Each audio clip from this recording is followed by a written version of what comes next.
Have you ever tried to plan a lesson, and for some reason it just doesn't come together?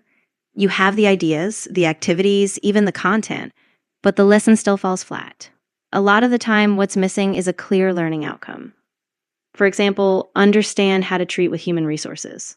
Could you confidently build a lesson and assessment from that? Probably not. And that's exactly what we're fixing today.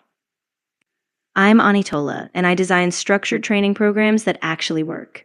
In this video, I'm going to show you how to write learning outcomes properly, common mistakes, and then we're going to build one together step by step. There's also a workbook linked in the description if you want to practice along with the video. And if you're interested in curriculum development, instructional design, and building better training, make sure to like, share, and subscribe. So first, what exactly is a learning outcome? A learning outcome is a clear statement of what a learner should be able to do at the end of instruction.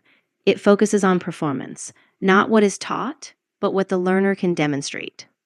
Learning outcomes matter because they guide what you teach, and how you assess. Everything should align with the learning outcome. And most weak learning outcomes usually fall into two common problems. The first is being too vague.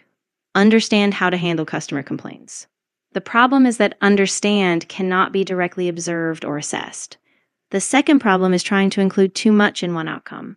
Respond to customer complaints using company procedures and appropriate communication techniques in a professional and solution-oriented manner in accordance with company standards.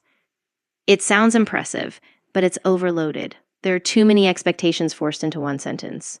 Instead, focus on the central performance. Respond to customer complaints in accordance with company procedures. Clean, focused, accessible. The additional details can be broken down further later. A learning outcome represents the overall performance, but that performance is made up of smaller steps called performance criteria. The learning outcome tells you what must be achieved. The performance criteria show how that performance happens. We'll break performance criteria down fully in the next video. Now let's look at the structure of a strong learning outcome. A strong learning outcome is usually built from an action, a task or performance, and a standard. And sometimes, depending on the situation, a condition may also be included. First, the action. This tells you what the learner must do. The action must be observable. In instructional design, we usually pull these verbs from Bloom's taxonomy, a framework that helps us write measurable outcomes. Write, analyze, conduct, respond, demonstrate. Not understand or learn because those cannot be directly observed. The task or performance. This tells you what the learner is doing. For example, write emails, conduct staff performance evaluations, prepare reports. Third, the standard.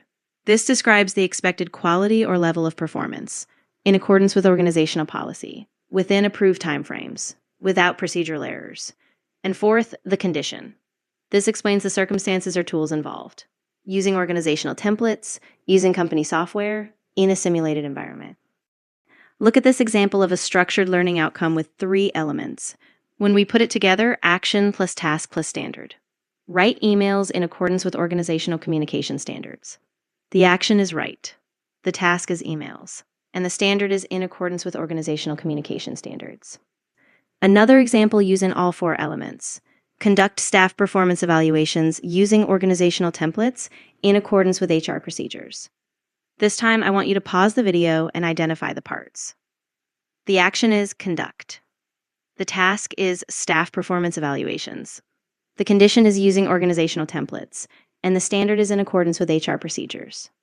Once you can identify those parts, writing outcomes becomes much easier.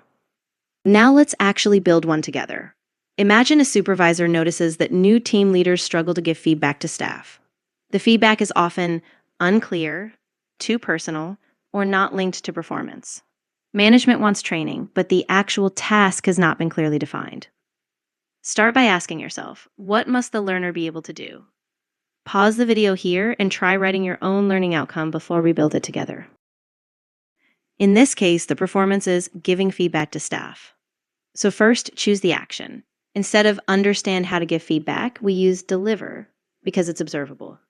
Now add the task, deliver performance feedback to staff. Next, add the standard, in accordance with organizational procedures.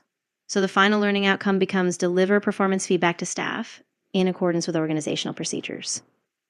Now let's test it. Can it be observed? Yes. Can it be assessed? Does it reflect real-world performance? Absolutely. And is it focused and clear? Yes. That's what makes it work. Before finalizing any learning outcome, test it using those same 4 questions. Can it be observed? Can it be assessed? Does it reflect real-world performance? And is it focused and clear? If the answer to all 4 is yes, you probably have a strong learning outcome. If you need help structuring a program or improving training delivery, you can reach out to me directly at onitola.education@gmail.com. And if you found this video helpful, don't forget to like, share, and subscribe. That's how you write learning outcomes that actually work. And I'll see you in the next video where we break learning outcomes into performance criteria.